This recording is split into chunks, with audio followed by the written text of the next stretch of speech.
خبيت على ولادي وقلت لهم ان دي فراخ مشوية. قبل ما نبدأ الفيديو بتاعنا نصلي على الرسول، اللهم صل وسلم وبارك على سيدنا محمد وعلى اله وصحبه اجمعين. مبدئيا كده انا ولادي ما بيحبوش الارانب. تمام. واحدة صاحبتي عزيزة عليا واخت ليا بعتت لي ارنب، وما شاء الله اللهم بارك كان ارنب كبير، قسمته على مرتين. ولادي ما بياكلوش الارانب نهائي نهائي نهائي، ولا بيحبوا يشوفوها ولا يسمعوا ان انا طبخة ارانب. فطبعا انا هعمل ايه؟ فاضطريت ان انا اكدب عليهم واقول لهم ان دي فراخ. معايا هنا حله على النار، هنزل بشويه زيت ومكعبين زبده كده حلوين، ومجرد ما يسيحوا كده ويسخنوا هنزل بقى بالحبهان والمستيكه والورق اللوري والعود القرفه الجميل. تمام. وهنشوح بقى ايه الحاجات بتاعتنا كده في شويه الزيت. وبعد كده طبعا هننزل بقى بالارانب بتاعتنا. تمام. طبعا انا نزلت بالورق اللوري والمستيكة والحبهان والعود القرفة. هنزل بقى بالارانب كده شوحة تشويحة حلوة كده، تشويحة محترمة. وهنزل بقى ببصلاية مكعبات وبجزر مكعبات، بس انا الجزر بتاعي انا مقطعاه قطع صغيرة، يعني ما بحبش انه يكون قطع كبيرة. هشوح بقى الارانب كده تشويحة حلوة كده محترمة كده كويسة، وهرشها بقى كده رشة ايه، رشة فلفل اسود. بيبقى حلو برضو، بحب ان انا الفلفل الاسود بيضيع اي حاجة في الارانب. تمام. انا نزلت بالفلفل الاسود اهو، هقلب بقى وهشوحهم بقى تشويحة حلوة. وهكون مجهزة معايا مية سخنة، انا مسخنة مية في الكاتل هنزل بيها مية مغلية. يعني يفضل ان انت تكوني غالية مية وتنزلي بها ايه على الارانب على طول. مجرد يعني مش في ساعتها هتلاقي قلبت معاكي على طول. تمام. انا هنا بشوح فيها كويس، يعني بخليها تتشوح من الجنبين، وفي نفس الوقت البصل اللي بيكون اتشوح والجزر معايا. كل الحاجات دي بتدي طعم حلو قوي للشوربه. انا عايزه اقول لكم ان هيطلع منها شويه شوربه حلوين قوي. هنعمل بقى ملوخيه بشوربه الارانب. كده انا بقى قلبتها على الجنب التاني. هننزل بقى المفروض بقى بالميه بتاعتنا، وزي ما قلت لكم الميه تكون مغليه. تمام. انا مش بحب ان انا اكتر ميه للارانب. هقلبها بقى، وبعد كده بقى ايه هغطيها واسيبها بقى ايه تستوي كده مع نفسها. مجرد ما تقلب كده قلبتين ههدى عليها. والملح بتاعنا هننزل بالملح. وبعد كده بقى ايه هسيبها بقى ايه تقلب قلبتين، وبعد كده على نار هاديه بقى. ومجرد بقى ما تستوى هناخد بقى الشوربه الجميله بتاعتنا دي. شايفين ما شاء الله اللهم بارك، شويه شوربه حلوين. طبعا انتوا عارفين بقى للارانب بتاعتنا دي ارانب بلدي بقى، يعني شويه شوربه كده محترمين وحلوين كده. ارانب ضاني بلدي، حاجه كده ما شاء الله جميله. شويه الشوربه انتوا شايفين الشوربه قدامكم ما شاء الله اللهم بارك جميله. هناخد بقى شويه الشوربه دول بقى نعمل بقى ايه شويه ملوخيه كده من اللي احنا مفرزينها معاكم قبل كده، ونعمل بقى حله ملوخيه حلوه محترمه. دي الملوخيه اللي انا مفرزاها معاكم قبل كده. شايفين جميله ازاي وخضره ازاي، بنفس الطريقه بتاعتي اللي انا بفرز بها على طول.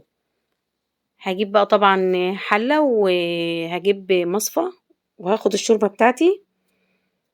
يعني هنزل كده بحوالي 5 كوبايات كده شوربة حلوين، وعلى حسب برضو ما انا هحتاج. انا هنا حوالي تقريبا نزلت ب3-4 مجات شوربة، واحتاجت كمان مج وحطيته. تمام. هنا بقى حطيت طبعا الملح، وحطيت معايا الكزبرة وفلفل اسود. ده انا بحب ان انا احطهم في الشوربة قبل ما احط الملوخية. مجرد ما يقلبوا قلبة كده واقوم بقى نازلة بالملوخية بتاعتي. تمام. وطبعا بقى هجيب المضرب بتاعي وهقلب بيه لغايه الملوخيه. خلي بالكم الملوخيه انا بطلعها من الفريزر ما بتكونش فكه، يعني انا ما بستخدمهاش على طول، لا بتكون متلجه، بتكون فكه بسيط ولسه فيها تلج. تمام. يعني ما تستنوش على الملوخيه المتفرزه ان هي تفك خالص علشان ما تغمقش منكم. تمام. بتنزلوا وهي متلجه عادي، ولو طلعتها من الفريزر وهي متلجه ونزلت فيها بالشوربه مفيش مشكله.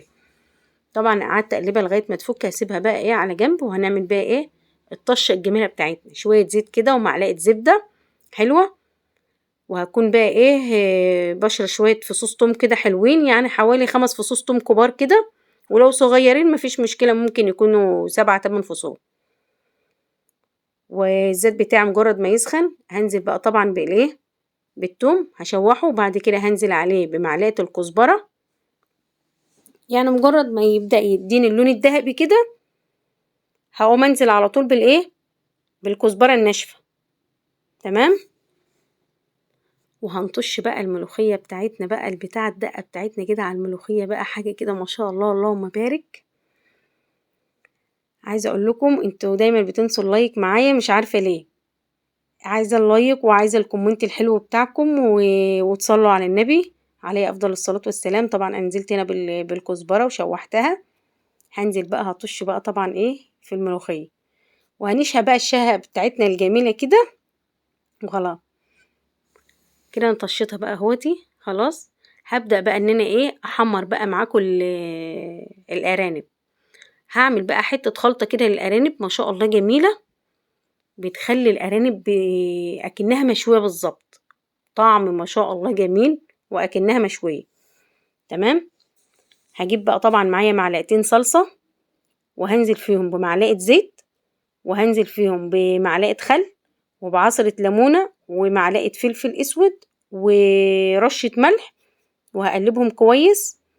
وبعد كده بقى هدهن الارانب بتاعتي وهحمرها بالفرشة كده، وهجيب قطعة بقطعة كده وهدهنها كويس بالخلطة بتاعتي دي. الخلطة دي جميلة، وخلي بالكم تنفع للفراخ برضو ما شاء الله، بتطلع لكم اللون الفراخ اكنها مشوية. انا بحاول ادهن كده بقى من الجنبين عشان اتاكد ان الخلطة بتاعتي دي دخلت في الارانب من جميع الاتجاهات. تمام.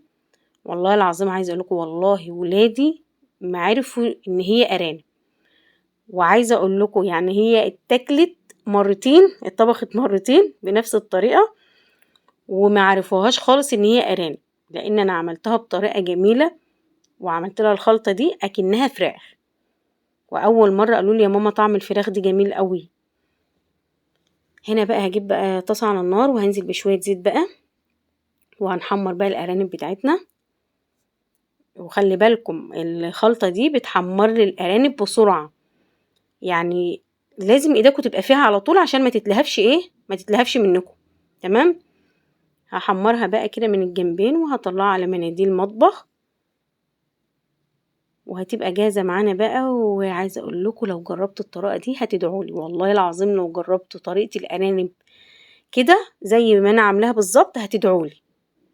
بس اهم حاجة ما تنسوش اللايك، لان قلة التفاعل ده بينزل من جودة الفيديو. ما شاء الله شايفين ما شاء الله فراخ مشوية، والله العظيم ما هتعرفوا تميزوها ان هي ارانب، ما شاء الله فراخ مشوية.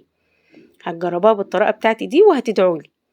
طبعا بقى جاهزة معانا بقى رشة بقى الكزبرة بقى الجميلة والشبت الجميل، وجاهزة بقى معانا طبعا. والملوخية بتاعتنا جاهزة معانا مع شوية رز ابيض، واللي حابب يعمل رز بشعرية مفيش مشكلة، احنا بنحبها بالرز الابيض. الطبق بتاعنا بقى طبق الارانب كده جاهز ما شاء الله، وشوية الشوربة حلوين جدا ما شاء الله. وطبعا زي ما قلت لكم ان انا اخدت الشوربة وعملت منها ملوخية بتبقى جميلة. شايفين بقى لون الارانب عامل ازاي؟ جربوها بالطريقة دي بقى، وما تنسونيش في اللايك وكومنت حلو من قلبكم. واقول لكم ان شاء الله استنوني في وصفة جديدة وفيديو جديد، واقول لكم دمتم بخير وفي رعاية الله، والسلام عليكم ورحمة الله وبركاته.